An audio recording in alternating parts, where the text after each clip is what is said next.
हम यहाँ important questions की सीरीज को कवर कर रहे हैं। अगर आप सिविल सर्विसेज के किसी भी एग्जाम में बैठ रहे हैं तो आप इन क्वेश्चंस को इग्नोर नहीं कर सकते, क्योंकि बाकी क्वेश्चंस जो है इससे 99% पॉसिबिलिटी कम रखते हैं आने की। ये प्रीवियस ईयर के क्वेश्चंस हैं जिनका एक पैटर्न होता है कि इनको आना ही आना है, और आप किसी भी एग्जाम में सिविल सर्विसेज के बैठ रहे हैं तो आपको इन क्वेश्चंस को जरूर एक बार देखना पड़ेगा। जहाँ पर हमारा पहला क्वेश्चन है, यदि राज्यसभा किसी धन विधेयक में सारभूत संशोधन करती है तो उसके बाद क्या होगा। ऑप्शन ए, लोकसभा राज्यसभा की अनुशंसाओं को स्वीकार करे या अस्वीकार करे, इस विधेयक पर आगे कार्रवाई कर सकता है। बी, लोकसभा विधेयक पर कोई विचार नहीं कर सकती। सी, लोकसभा विधेयक को पुनर्विचार के लिए राज्यसभा को लौटा सकती है। डी, राष्ट्रपति विधेयक को पारित करने के लिए संयुक्त बैठक आहूत कर सकता है। हम यहाँ देखें कि यहाँ पर अगर कभी भी लोकसभा अपना जो धन विधेयक है वो राज्यसभा को भेजती है तो हमें इस राज्यसभा को उसे वापस करना होता है 14 दिन के अंदर। अगर वो 14 दिन के अंदर उसको नहीं भेजती है, उसको लगता है उसमें कोई समस्या है, तो वो अपने आप स्वतः पारित वैसा ही स्थिति में मान लिया जाएगा जैसा भेजा गया था। वो जो भी उसको इसमें सिफारिश करनी है वो 14 डेज के पहले ही बताए। लोकसभा उस पर चाहेगी तो उस पर मानेगी, नहीं चाहेगी तो नहीं मानेगी। तो इसका जो सही है वो हमारा ऑप्शन नंबर ए है, क्योंकि जो वी है वो ये कह रहा है लोकसभा विधेयक पर कोई आगे कार्रवाई नहीं कर सकती। बिल्कुल सही बात कह रहा है कि लोकसभा विधेयक पर आगे, ये बिल्कुल गलत बात है। लोकसभा विधेयक पर आगे कार्रवाई कर सकता है चाहे राज्यसभा उसको उस पर आपत्ति जताए उसके बाद भी। सी, लोकसभा विधेयक को पुनर्विचार के लिए राज्यसभा को लौटा सकती है, नहीं, वो दोबारा नहीं भेजती। डी, राष्ट्रपति विधेयक को पारित करने के लिए संयुक्त बैठक कर सकता है। हाँ, ये कर सकता है, लेकिन वो दूसरी स्थिति है, वो भारतीय संचित निधि से रिलेटेड है, जो आपको पिछले, अगर आपको जानना है तो आपको पिछली सीरीज को देखना होगा, क्योंकि अगर हम सारी चीज़ें यहाँ कवर करेंगे तो वीडियो बहुत लंबे होंगे। तो हमारा जो यहाँ पर है वो केवल ऑप्शन नंबर ए सही है। लोकसभा राज्यसभा की संस्थाओं को स्वीकार करे या अस्वीकार करे, इस विधेयक पर आगे कार्रवाई लोकसभा कर सकता है। अगला क्वेश्चन है हमारा, निम्नलिखित कथनों में से कौन सा एक सही है। निम्नलिखित कथनों में से कौन सा एक सही है। ऑप्शन नंबर ए, भारत में एक ही व्यक्ति को एक ही समय में 2 या 2 से अधिक राज्यों के राज्यपाल नहीं बनाया जा सकता। बी, भारत में राज्यों के उच्च न्यायालय के न्यायाधीश राज्य के राज्यपाल द्वारा नियुक्त किए जाते हैं, ठीक वैसे ही जैसे उच्चतम न्यायालय के न्यायाधीश राष्ट्रपति द्वारा नियुक्त किए जाते हैं। सी, भारत में संविधान में राज्यपाल को उसके पद से हटाने हेतु कोई प्रक्रिया अधिकथित नहीं है। डी, विधायी व्यवस्था वाले संघ राज्य क्षेत्र में मुख्यमंत्री की नियुक्ति उप राज्यपाल द्वारा बहुमत के समर्थन के आधार पर की जाती है। तो आपको इसमें बताने कौन सा करेक्ट है। तो ये जो बात कह रहे हैं, एक्चुअली हम ऑप्शन सारे को देखते हैं पहले कि जो और ऑप्शन है वो इनकरेक्ट क्यों है। आपने देख ही लिया है कि इसका जो आंसर सही है वो ऑप्शन नंबर सी सही है, लेकिन अब हम बात करेंगे कि और जो है वो सही क्यों नहीं है। फर्स्ट, हमारा ऑप्शन ये कह रहा है कि भारत में एक ही व्यक्ति को एक ही समय पर 2 या 2 से अधिक राज्यों में राज्यपाल नियुक्त नहीं किया जा सकता। हमने अभी नीचे इसको एक्सप्लेन किया है, बताएंगे। पहले ऐसा था कि एक राज्य का एक राज्यपाल होगा, लेकिन जब हमारा सेवेंथ जो संशोधन हुआ उसमें ये बताया गया कि नहीं, एक राज्यपाल के पास एक से अधिक राज्यों का भी चार्ज हो सकता है। तो ये बिल्कुल अब इस समय की बात सही नहीं है, तो पहला हमारा गलत हो गया। सेकंड, हमारा स्टेटमेंट है भारत में राज्यों के उच्च न्यायालय के न्यायाधीश राज्य के राज्यपाल द्वारा नियुक्त किए जाते हैं, नहीं, ये बात बिल्कुल गलत है।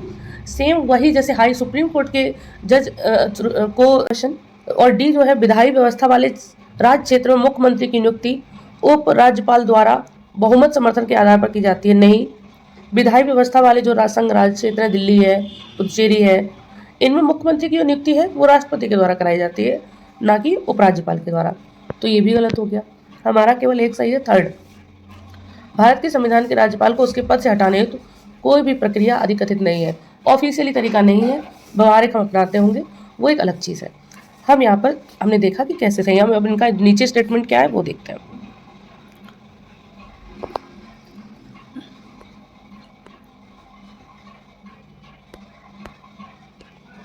मूल संविधान में अनुच्छेद 153 में उल्लेखित था कि प्रत्येक राज्य के लिए एक राज्यपाल होगा, किंतु 7वें संविधान संशोधन 1956 द्वारा इसमें एक जोड़ दिया गया जिसके अनुसार एक व्यक्ति 2 या 2 से अधिक राज्यों के राज्यपाल नियुक्त किया जा सकता है।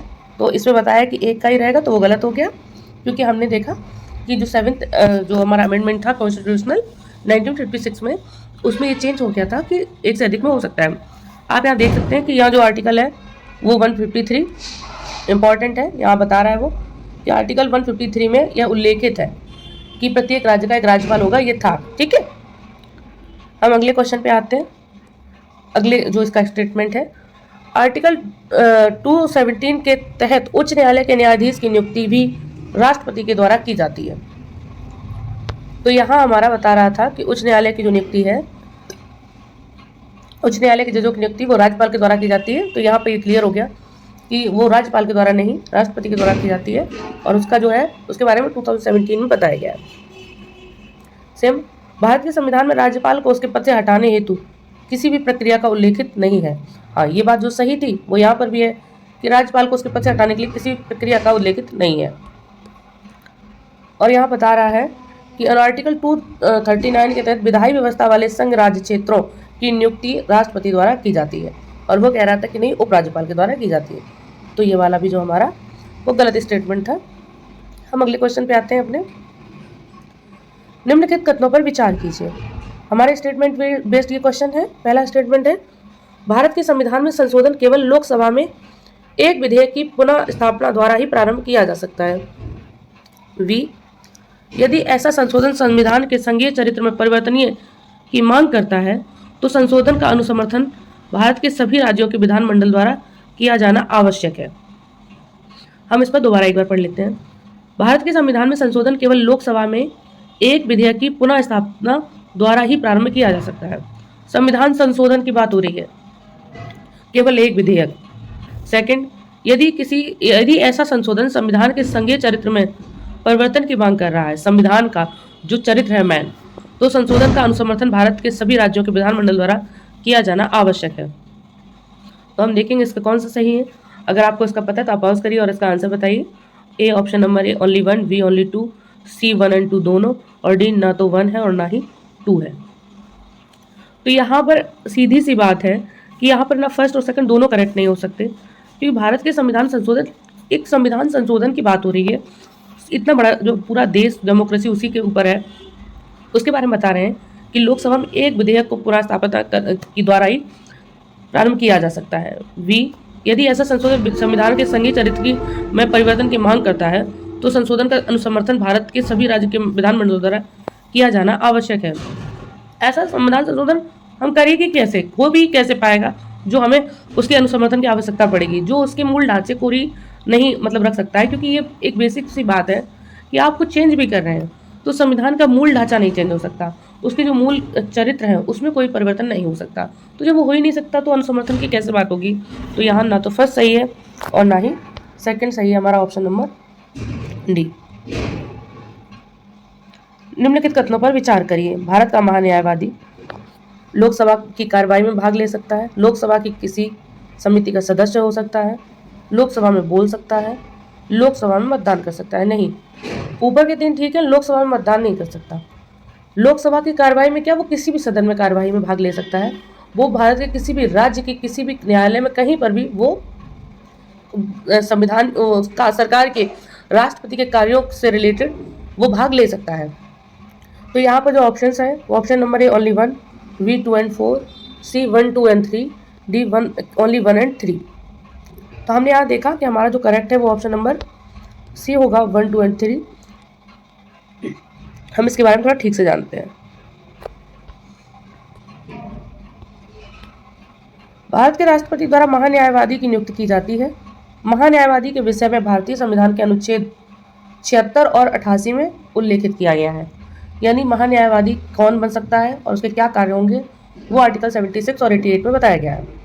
आर्टिकल 76 में क्या है, आर्टिकल 76 में बताया गया है कि राष्ट्रपति उच्चतम न्यायालय का न्यायाधीश नियुक्त होने के लिए अर्हत किसी व्यक्ति को भारत का न्यायवादी नियुक्त कर सकता है। वो ये कह रहे हैं कि जो व्यक्ति सुप्रीम कोर्ट के जज बनने की एलिजिबिलिटी रखता हो वही व्यक्ति महान्यायवादी बन सकता है, फर्स्ट ऑफ ऑल। सेकंड, महान्यायवादी का कर्तव्य होगा कि वह भारत सरकार की विधि संबंधी ऐसे विषयों पर सलाह दे और विधिक स्वरूप के ऐसे अन्य कर्तव्यों का पालन करे जो राष्ट्रपति उसको समय समय पर निर्देशित करे या सौंपे। और उन कृत्यों का निर्वहन करे जो उसको इस संविधान अथवा तत्समय प्रवृत्त किसी अन्य विधि द्वारा या उसके अधीन प्रदान किए गए हैं। सीधी सी बात है, आर्टिकल 76 बोल रहा है कि राष्ट्रपति के यानी सरकार से रिलेटेड या सरकार को जो जरूरी जानकारी चाहिए या कोई एक सिफारिश, सीधे लिखा है कि कर्तव्य है कि भारत सरकार की विधि संबंधी ऐसी सलाह देना। सीधी बात है, सरकार को सलाह देना महान्यायवादी का काम है और ये राष्ट्रपति को उनके कर्तव्य, जो राष्ट्रपति ने काम देता है इनको काम को सही उसी तरीके से निभाना जैसे कॉन्स्टिट्यूशनल ने इन्हें राइट दिया है।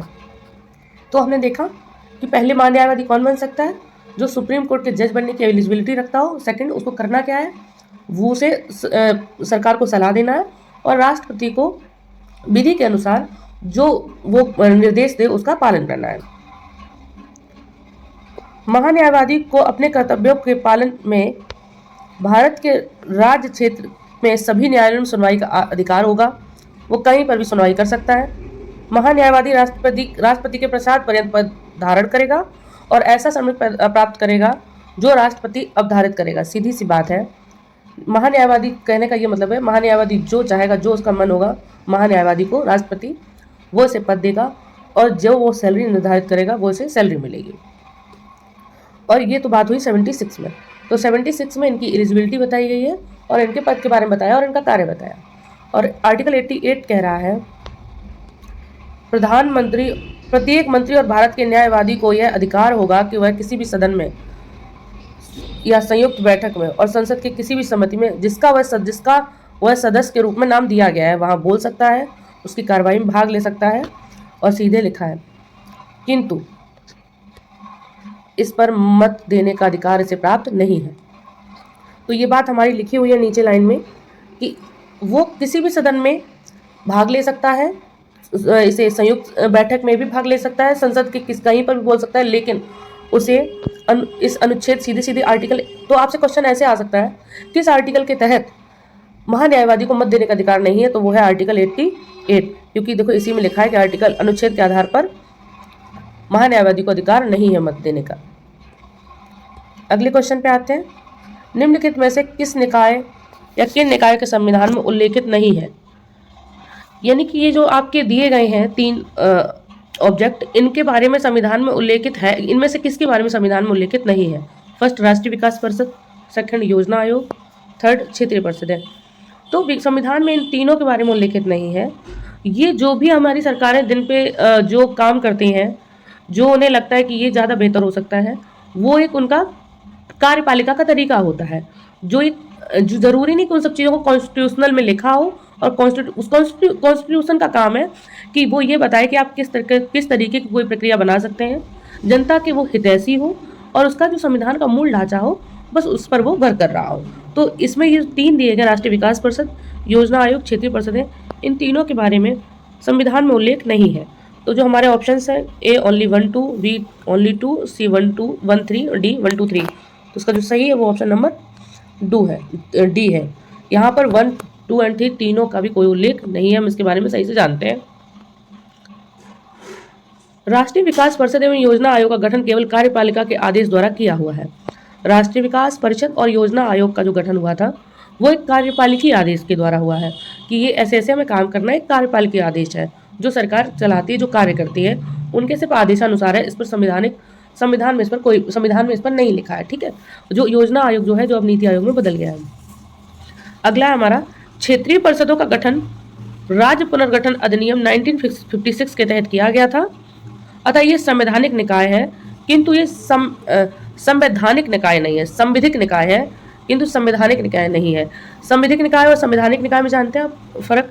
संविधिक निकाय जो होते हैं वो निजी जो क्षेत्र के जो कार्य होते हैं उनको रेगुलेट और उनके बारे में देखते हैं। संवैधानिक जो होते हैं, जो पूरे फॉर्मल होते हैं, जो गवर्नमेंट से नोटेड होते हैं, वो संवैधानिक होते हैं।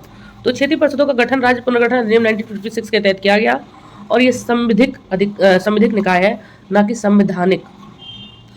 और ये अगला है, भारत में 5 क्षेत्रीय परिषदों की स्थापना की गई जो केंद्रों एवं राज्यों के बीच एवं राज्यों के आपसी विवादों को विचार विमर्श, वार्ताओं एवं परामर्श के द्वारा सुलझाकर शांति के सहयोग के माध्यम से राष्ट्रीय एकता को बढ़ावा देती है। तो सीधे से वही बताने की कोशिश कर रहे हैं कि जो परिषदें हैं उनका काम क्या है, उनका काम है राज्यों केंद्र और राज्यों के बीच में कोई विवाद उसको सुलझाना, आपस में राज्यों के बीच में कोई विवाद हो उसको सुलझाना विचार विमर्श करके, ये क्षेत्रीय परिषदों का काम है। हम अगले क्वेश्चन पे आते हैं। संसद अंतर्राष्ट्रीय संधियों को भारत के किसी भी भाग अथवा संपूर्ण भारत में लागू करने के लिए कोई भी कानून बना सकती है। ए सभी राज्यों की सहमति से, बी बहुसंख्यक राज्यों की सहमति से, सी संबंधित राज्यों की सहमति से, मतलब जिस राज्य से संबंधित है वो संधि उससे, बिना किसी राज्य की सहमति से। क्वेश्चन है हमारा, संसद अंतर्राष्ट्रीय संधियों को भारत के किसी भी भाग अथवा संपूर्ण भारत में लागू करने के लिए कोई भी कानून बना सकती है, और इसका जो आंसर है वो है ऑप्शन नंबर डी, बिना किसी राज्य की सहमति से। क्यों? इसलिए बना सकती है क्योंकि जो हमारी इंटरनेशनल पॉलिसी होती है वो जो होती है वो हम उनके हाथों छोड़ देते हैं, संसद के हाथों। अगर संसद ये चीज़ कर रही है तो वहाँ सभी के रिप्रेजेंटेटिव होते हैं। तो अगर उन्होंने उस चीज़ को इंटरनेशनली उस चीज़ को लागू करने का सोचा है तो वो फिर राज्य से क्यों लेगी? जब वो हित में है देश के तभी तो सोचा है। तो यहाँ पर ऑप्शन नंबर डी है, वो किसी भी राज्य से कोई सहमति नहीं लेगी, बिना सहमति के ही उस पर कोई भी नियम बना सकती है जो उसने इंटरनेशनली जिस पर बात की है। अगला क्वेश्चन है हमारा, सरकार ने अनुसूचित क्षेत्रों में पंचायत विस्तार PESA अधिनियम को 1996 में अधिनियमित किया। निम्नलिखित में से कौन सा एक उसके उद्देश्य के रूप में अभिज्ञात नहीं है? सरकार ने अनुसूचित क्षेत्रों में पंचायत विस्तार, इसका PESA यानी कि panchayat extend to schedule area, जो एक्ट है 1996 में इसको आया था, इसमें से कौन सा एक उद्देश्य है जो इसका इस जो एक्ट है उसके अंतर्गत नहीं है? यानी कौन से ऐसे उद्देश्य हैं जो इसमें है? फर्स्ट, स्वशासन प्रदान करना, यानी कि जिनका जो वहाँ पे रह रहे हैं उनका ही शासन प्रदान करना, उन्हीं का शासन उन पर रहे। तो चूंकि अनुसूचित एरिया से रिलेटेड है तो ये ट्राइबल से रिलेटेड है, तो हाँ ये उनका एक वो है, ये एक्ट उन्हीं के लिए लाया गया कि उनका ही वहाँ शासन हो, कोई सरकार या कोई बाहर का व्यक्ति उन पर शासन ना करे। तो ये अधिकार उनको मिला है इस आर्टिकल से। बी, पारस्परिक अधिकारों को मान्यता देना, पारंपरिक अधिकारों को, वो अपने झगड़े अपनी समस्याएं वो अपने तरीके से सुलझाना चाहते हैं और उनको ये अधिकार जो है वो ये एक्ट देता है कि पारंपरिक अधिकारों की मान्यता देना। सी, जनजातीय क्षेत्रों में स्वायत्त क्षेत्र का निर्माण करना नहीं, ये गलत है। ये कैसे हो सकता है? तो फिर एक्ट की जरूरत ही क्या पड़ी? जनजातीय क्षेत्रों में उनके क्षेत्र में आप अपना कोई भी काम है निजी काम उनका निर्माण करना, फैक्ट्री खोलना नहीं, आप ये नहीं कर सकते। डी, जनजातीय लोगों को शोषण से मुक्त कराना, बिल्कुल इसका अधिकार, ये भी इसका एक कार्य है PESA 1956 का कि वहाँ के जो शोषित व्यक्ति हैं उनको मुक्त कराना शोषण से। तो ऑप्शन है हमारा, हाँ इसमें ये था हमारा कि इसमें से कौन सा उसका उद्देश्य नहीं है। तो हमारा जो है सी जो ऑप्शन है वो उसका उद्देश्य नहीं है, क्योंकि बाकी तो हमारे हैं। हम चाहते हैं कि वो उनका खुद का शासन हो, वो अपनी चीज़ें अपने तरीके से सुलझाएं और वहाँ के लोगों का शोषण से मुक्त हो। हम इसको और सही से पढ़ते हैं।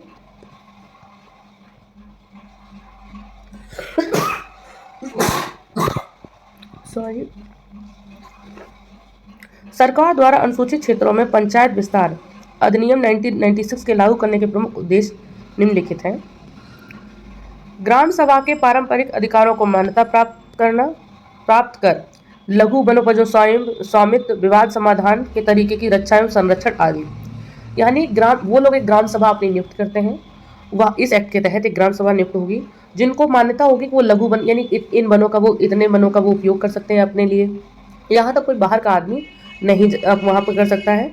और विवाद समाधान वो उनके ग्राम सभा जो के लोग हैं वही करेंगे, हम लोग यहाँ पर उन पर हस्तक्षेप नहीं करेंगे। ग्राम सभा को स्वशासन का अधिकार प्राप्त करना, वहाँ जो उन्होंने ग्राम सभा बनाई, इस एक्ट के तहत एक ग्राम सभा बनाई जाएगी वहाँ के लोगों द्वारा, जो जिनका अपना एक स्वशासन होगा, बाहर के व्यक्ति की यहाँ पर कोई राय नहीं मानी जाएगी। जैसे गरीब, और उन्हीं से हम लोग इनके बारे में पूछेंगे कि हम यहाँ पे क्या कर सकते हैं, निकायों की योजना प्रबंधन, गरीबी उन्मूलन एवं अन्य कार्यक्रम की योजना प्रबंधन, इनके बारे में जो भी कार्य हम करना चाह रहे हैं वो हम ग्राम सभा के जो लोग हैं उन्हीं से बात करेंगे, क्योंकि उन्हीं लोगों को यहाँ की समस्या के बारे में पता है। अगली बात, जनजातीय लोगों को शोषण से मुक्त कराना, सीधे इसमें दिया गया है। एक ये भी पॉइंट है कि जनजातीय लोगों को शोषण से मुक्त कराना, जैसे हस्तांतरण रोकना, हस्तांतरित भूमि की बहाली करना, यानी कोई धोखे से किसी की ज़मीन कुछ ले ले, तो ये सब जो है वो शोषण से मुक्त कराना भी इस आर्टिकल का है। किस आर्टिकल का है? तो आपको ये पता होना चाहिए, बहुत इंपॉर्टेंट क्वेश्चन है। अभी हमने जो पीछे पढ़ा कि जो शोषण जनजातीय जो एरिया है, ट्राइबल एरिया है, उनको शोषण से मुक्त कराने का जो राइट है मुक्त होने का, वो किस आर्टिकल के तहत, वो किस एक्ट के तहत है, तो वो PESA 1956 के तहत है। उसमें ये पूछा जाए कि उनके लिए एक ग्राम सभा होगी, वो किस एक्ट के तहत है, तो ये PESA 1956 के तहत है, ठीक है। और उसमें ये है कि उनके अपने पारंपरिक अधिकार होंगे, वो किस एक्ट के तहत है, 1956 PESA के तहत है, ठीक है। हाँ, इसमें ये दिया गया है, किंतु जनजातीय क्षेत्रों में स्वायत्त क्षेत्रों का निर्माण करना अधिनियम का उद्देश्य नहीं है, ठीक है।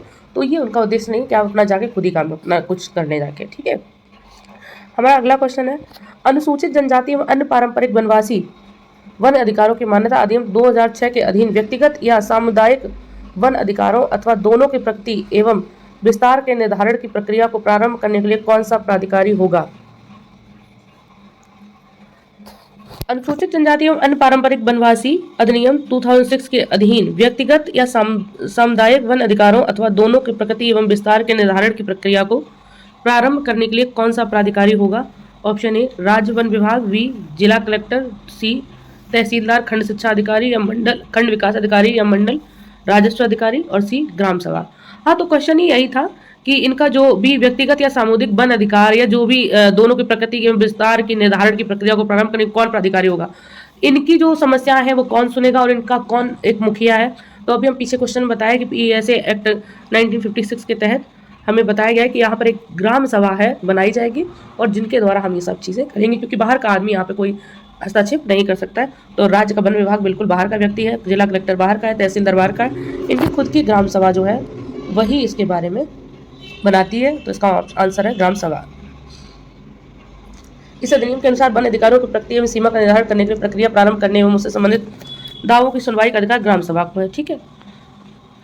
जनजातीय मामलों का जनजातीय मामलों की अनुसूचित जनजाति में अन्य पारंपरिक वनवासी वन अधिकारों की मान्यता अधिनियम 2006 को लागू करने के लिए एक नोडल एजेंसी है। नोडल एजेंसी मतलब जो पूरा एक रेगुलेट करती है, जो नजर रखती है, वो ग्राम सभा ही है। यह अधिनियम वन क्षेत्रों में रहने वाली अनुसूचित जनजातियों में परंपरागत निवासियों के वन अधिकारों में व्यवसाय की पहचान करता है एवं उन्हें मान्यता देने के लिए नियम बनाने की सिफारिश करता है, ठीक है। भारत के संविधान के उद्देश्यों में से एक के रूप में आर्थिक न्याय का किसमें उपबंध किया गया है? यानी भारत के संविधान के कुछ उद्देश्य हैं। हम भारत के लोग भारत को संपूर्ण प्रभुत्व, राजनीतिक, ये सब जो एक पूरी उद्देश्य हैं हमारे, जो उद्देशिका में दिए गए हैं, वो उद्देश्य है। मेन उद्देश्य भाई पूरी संविधान का सार किसमें है? उद्देश्यों में है, जो उद्देशिका है संविधान की। तो वो ये कह रहे हैं भारत के संविधान के कुछ उद्देश्य हैं, वो उद्देश्य में से जो एक आर्थिक न्याय का जो उद्देश्य है उसके बारे में कहाँ कहाँ बताया गया है या कहाँ पर उल्लेखित किया गया है। तो हमने आपसे कहा भारत के संविधान में कुछ उद्देश्य हैं, उन उद्देश्यों में से आर्थिक न्याय का जो एक उद्देश्य है, आर्थिक न्याय का, उसके बारे में यहाँ पर कहाँ पे कॉन्स्टिट्यूशन में बताया गया है वो आपको बताना है। ऑप्शन है उद्देशिका और मूल अधिकार, बी उद्देशिका और राष्ट्र के नीति निर्देशक तत्व, सी मूल अधिकार राज्य के नीति निर्देशक तत्व, डी उपयुक्त में से किसी भी में नहीं। तो इसका जो आर्थिक न्याय है इसके बारे में जो बताया गया है वो बताया गया है ऑप्शन नंबर बी उद्देशिका और राज्य के नीति निर्देशक तत्व। हम इसके बारे में सही से पढ़ते हैं नीचे। भारत के संविधान के उद्देशिका एवं राज्य के नीति निर्देशक तत्वों में संविधान के उद्देश्यों में से एक के रूप में आर्थिक न्याय का उपबंध किया गया है। उद्देशिका में देखिए कहाँ पर है, हमने इसे कायदे से एक्सप्लेन किया है। हम भारत के लोग भारत को संपूर्ण प्रभुत्व, संपन्न, समाजवादी, पंथ निरपेक्ष, लोकतंत्रात्मक गणराज्य बनाने के लिए तथा उसके समस्त नागरिकों को सामाजिक, आर्थिक और राजनीतिक न्याय, सीधे सी बात है, कौन कौन सा न्याय उद्देशिका में बताया गया है? सामाजिक न्याय, आर्थिक न्याय और राजनीतिक न्याय। तो यहाँ आर्थिक न्याय शब्द आया कि नहीं आया? तो वही पूछ रहा था कि आर्थिक न्याय कहाँ कहाँ बंद है, तो उद्देशिका में हमने देख लिया कि यहाँ पर है। सेम उसी तरीके से यहाँ पे नीचे इसी प्रकार राज्य की नीति के निर्देशक तत्वों के अंतर्गत आर्टिकल 38 में आर्थिक न्याय का उपबंध किया गया है। हम सभी जानते हैं कि राज्य की नीति निर्देशक जो तत्व हैं वो संविधान के भाग 4 आर्टिकल 36 से 51 के बीच में वर्णित है, और जो 38 है आर्टिकल, उसमें आर्थिक न्याय के बारे में बताया गया है। कैसे बताया हम देख लेते हैं। राज्य की नीति निर्देशक तत्व आर्टिकल 38 के 1 क्लॉज में राज्य ऐसी सामाजिक व्यवस्था है कि जिसमें सामाजिक, आर्थिक और राजनीतिक न्याय, तो यहाँ आया सामाजिक, आर्थिक और राजनीतिक न्याय राष्ट्रीय जीवन की सभी संस्थाओं को अनुप्रमाणित करे, भरसक प्रभावी के रूप में स्थापना और संरक्षण करके लोक कल्याण की अभिवृद्धि का प्रयास करे। तो हमने देखा कि जो हमारा आर्थिक न्याय था वो कहाँ कहाँ उसके बारे में बताया गया है, तो उसके बारे में उद्देशिका में बताया गया है और हमारे जो नीति निर्देशक तत्व हैं उनमें बताया गया है नीति निर्देशक तत्व के आर्टिकल 38 के फर्स्ट क्लॉज में। ठीक है, हम अगले क्वेश्चन पर आते हैं। भारत के संविधान के अनुसार निम्नलिखित में से कौन सा देश के शासन के लिए आधारभूत है? यानी देश के लिए जो मेन है, मुख्य है, वो क्या है, उसके बिना कुछ नहीं है। ए मूल अधिकार, बी मूल कर्तव्य, सी राज्य की नीति निर्देशक तत्व, डी मूल अधिकार तथा मूल कर्तव्य।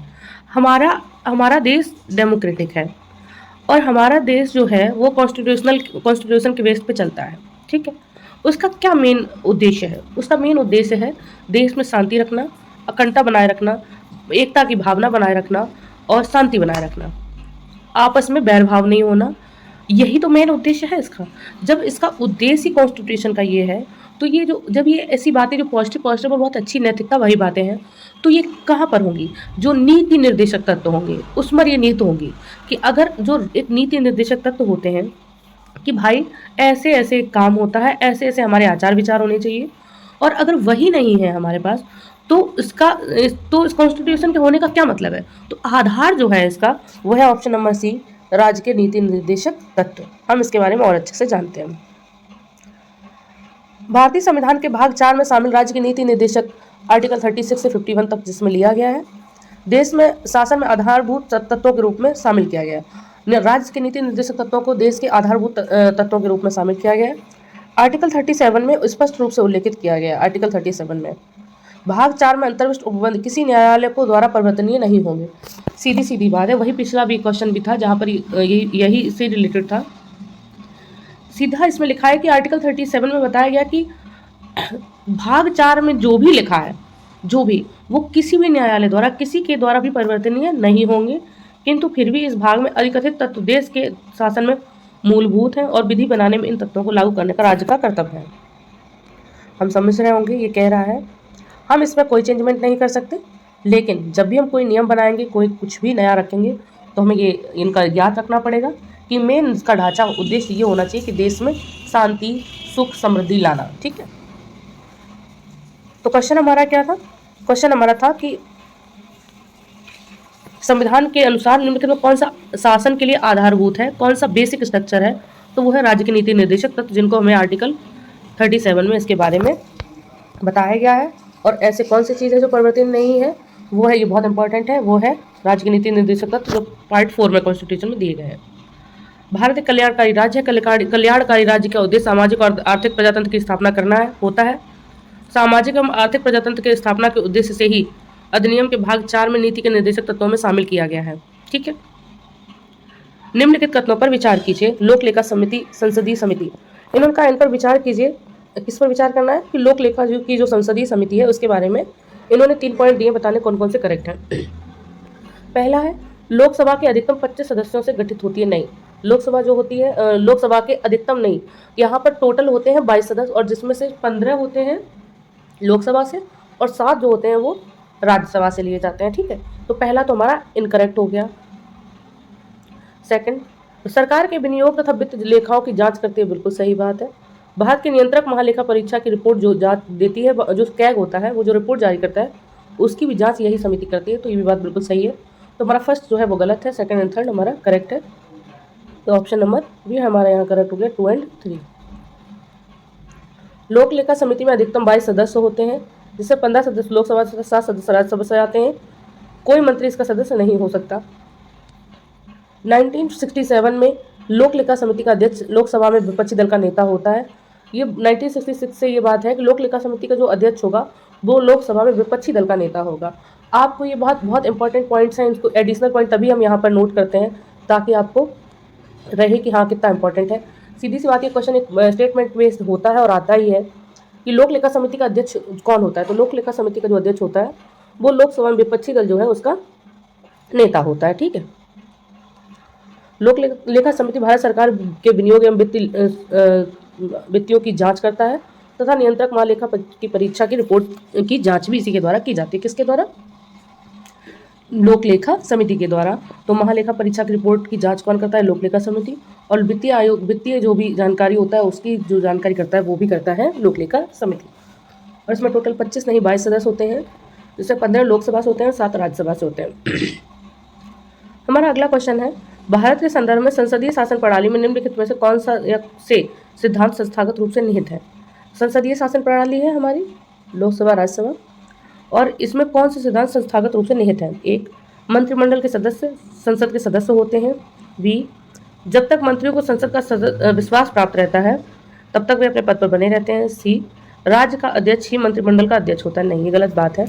मंत्रिमंडल के सदस्य संसद के सदस्य होते हैं, ये बात सही है। जितने भी मंत्रिमंडल के सदस्य होंगे वो संसद के होंगे ही होंगे, जब तक मंत्रियों को संसद का विश्वास प्राप्त है। हाँ बिल्कुल, जब तक मंत्रियों को संसद का विश्वास प्राप्त है तब तक वो उनके अपने उस पर बने रहेंगे। राज्य का अध्यक्ष ही मंत्रिमंडल का अध्यक्ष होता है। नहीं, राज्य का अध्यक्ष मंत्रिमंडल का अध्यक्ष नहीं होता है, क्योंकि मंत्रिमंडल का जो अध्यक्ष होता है वो प्रधानमंत्री होता है। यहाँ तो हमारे कौन कौन से करेक्ट हो गए? हमारे फर्स्ट एंड सेकंड, यानी ऑप्शन नंबर ए। हम यहाँ देखते हैं और सही समय लिखा। संसदीय सरकार में मंत्रिमंडल का नेतृत्व प्रधानमंत्री करता है, तो सीधी सी बात है, यहाँ मंत्रिमंडल का जो अध्यक्ष होगा वो प्रधानमंत्री होगा। मंत्रिमंडल के सदस्य संसद के सदस्य होते हैं क्योंकि भारत सरकार के संसदीय स्वरूप को अपनाता है। ठीक है। मंत्रिमंडल का नेतृत्व सरकार का प्रमुख करता है। सरकार का प्रमुख होता कौन है? प्रधानमंत्री। सरकार का प्रमुख प्रधानमंत्री होता है, राज्य का प्रमुख राष्ट्रपति। हम अगले क्वेश्चन पे आते हैं। निम्नलिखित कथनों पर विचार करिए। हमें 3 स्टेटमेंट है, उस पर बताना है। केंद्र में मंत्रिपरिषद संसद के प्रति सामूहिक रूप से उत्तरदायी होगी। संघीय मंत्री भारत के राष्ट्रपति के प्रसाद पर्यंत पद धारण करेंगे। संघीय मंत्री। 3, विधि निर्माण हेतु प्रस्ताव के बारे में प्रधानमंत्री राष्ट्रपति को सूचित करेगा। तो केंद्र में मंत्रिपरिषद संसद के प्रति सामूहिक रूप से उत्तरदायी होगी। हम इसके बारे में और अच्छे से जानते हैं।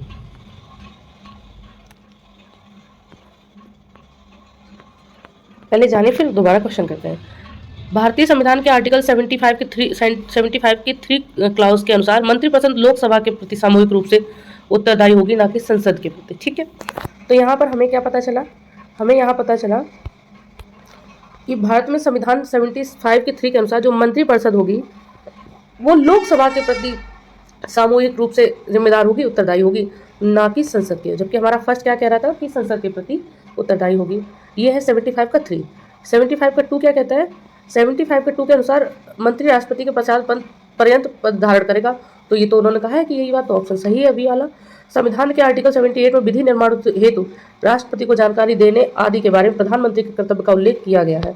ठीक है।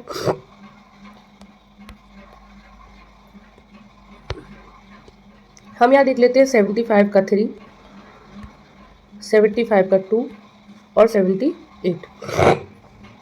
75 का 3 कहता है कि केंद्र में मंत्रिपरिषद संसद के प्रति सामूहिक रूप से उत्तरदायी नहीं होगी, बल्कि लोकसभा के प्रति होगी। सी, बी, संघीय मंत्री भारत के राष्ट्रपति के प्रसाद पेन धारण करेंगे। ये है आर्टिकल 75 के 2 के तहत। विधि निर्माण हेतु प्रस्ताव के बारे में प्रधानमंत्री राष्ट्रपति को सूचित करेगा, वो है आर्टिकल 78 के तहत। तो हमारे यहाँ पर जो 2 नीचे वाले सेकंड और थर्ड है वो करेक्ट है, जो फर्स्ट है वो इनकरेक्ट है, क्योंकि वहाँ संसद के प्रति उत्तरदायी बताई है, जबकि वो लोकसभा के प्रति उत्तरदायी होती है। हमें यह इंपॉर्टेंट वो थे आर्टिकल, तो हमने यहाँ पे बताया कि 75 के 3 क्लाउज में क्या है कि मंत्रिपरिषद जो है वो लोकसभा के प्रति सामूहिक रूप से उत्तरदायी होगी। 75 के 2 में क्या है कि जो संघ का जो संघीय मंत्री होगा वो राष्ट्रपति जो उसे पद देगा वो वही लेगा। और 78 में क्या है, विधि निर्माण हेतु जो भी कानून बनेगा उसमें प्रधानमंत्री जो है वो राष्ट्रपति को सूचित करेगा। तो हमारा फर्स्ट इनकरेक्ट है और बाकी जो नीचे के 2 सेकंड और थर्ड है वो करेक्ट है। तो हमारा ऑप्शन नंबर बी हो गया। अगला क्वेश्चन है हमारा, निम्नलिखित कथनों पर विचार करिए। राष्ट्रीय विकास परिषद योजना आयोग का एक अंग है। बी, आर्थिक और सामाजिक योजना को भारत के संविधान की समवर्ती सूची में रखा गया है। सी, भारत का संविधान यह विहित करता है कि पंचायतों को आर्थिक विकास एवं सामाजिक न्याय की योजना बनाने का कार्यभार दिया जाना चाहिए। उपयुक्त में से कौन सा सही है?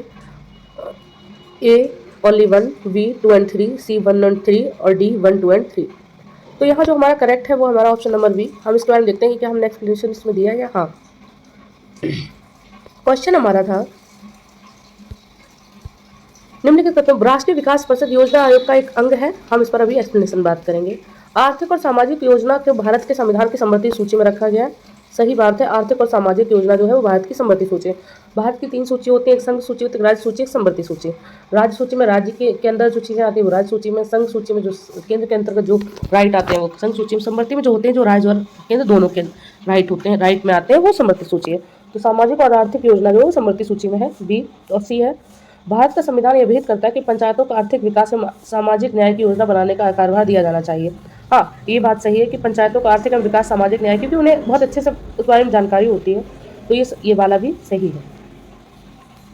तो हमारा क्या कौन सा सही हुआ? Option number B. हाँ, इसमें देखते हैं कि राष्ट्रीय विकास परिषद में प्रधानमंत्री, सभी केंद्रीय मंत्री, सभी राज्यों के मुख्यमंत्री, सभी संघ शासित प्रदेशों के प्रशासक एवं योजना आयोग के सदस्य शामिल थे। यह परिषद योजना आयोग का अंग नहीं है बल्कि सलाहकारी निकाय है। जो ये कह रहे हैं कि राष्ट्रीय विकास परिषद जो है वो योजना आयोग का अंग है, ये गलत बात कह रहे हैं, क्योंकि राष्ट्रीय विकास परिषद जो है वो इसका अंग नहीं है, बस एक सलाहकारी निकाय है, ये सलाह दे सकता है योजना आयोग। ठीक है, बाकी तो 2 करेक्ट है ही। आर्थिक और योजना को भारत के संविधान की 7वीं अनुसूची की समवर्ती सूची में रखा गया है। भारत के संविधान में आर्टिकल 243G में उल्लेखित किया गया कि पंचायतों को आर्थिक विकास एवं सामाजिक न्याय की योजना बनाने का कार्यभार दिया जाना चाहिए। ठीक, ये पंचायतों को दिया जाना चाहिए सामाजिक और आर्थिक इस योजना बनाने के लिए। ये किसमें है? ये 243G के क्लॉज ए में है। निम्नलिखित कथनों पर विचार कीजिए। राज्यसभा का सभापति तथा उपसभापति उस सदन के सदस्य नहीं होते। अभी हम इस पे सही से एक्सप्लेन करेंगे। सी बी, जबकि राष्ट्रपति के निर्वाचन में संसद के दोनों सदनों के मनोनीत सदस्यों को मतदान का कोई अधिकार नहीं होता, उनको उपराष्ट्रपति के निर्वाचन में मतदान का अधिकार होता है। हम इस पर प्रॉपर एक एक्सप्लेनेशन लेते हैं नीचे। आर्टिकल 89 के फर्स्ट के अनुसार भारत का उपराष्ट्रपति राज्यसभा का पदेन सभापति होगा। क्या कह रहा है आर्टिकल 89 फर्स्ट? क्या कह रहा है कि भारत का जो उपराष्ट्रपति होगा वो राज्यसभा का पदेन सभापति होगा। ठीक है, इसके तहत उपराष्ट्रपति के लिए राज्यसभा की सदस्यता संबंधी कोई प्रावधान नहीं है, यानी उसको, क्योंकि वो उपराष्ट्रपति ही है तो वो देश का उपराष्ट्रपति है, और वहां जब वो उपराष्ट्रपति ही उसका पदेन सभापति होगा राज्य का, तो उसे सदस्यता संबंधी कोई प्रॉब्लम नहीं है कि वो सदस्य हो या ना हो।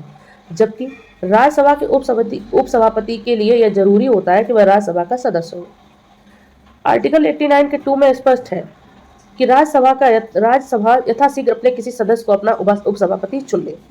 सीधी सी बात है कि राष्ट्रपति जो है, उपराष्ट्रपति जो है, वो राज्यसभा का पदेन सभापति होगा। वो किस आर्टिकल में है? वो है 89 के 1 में।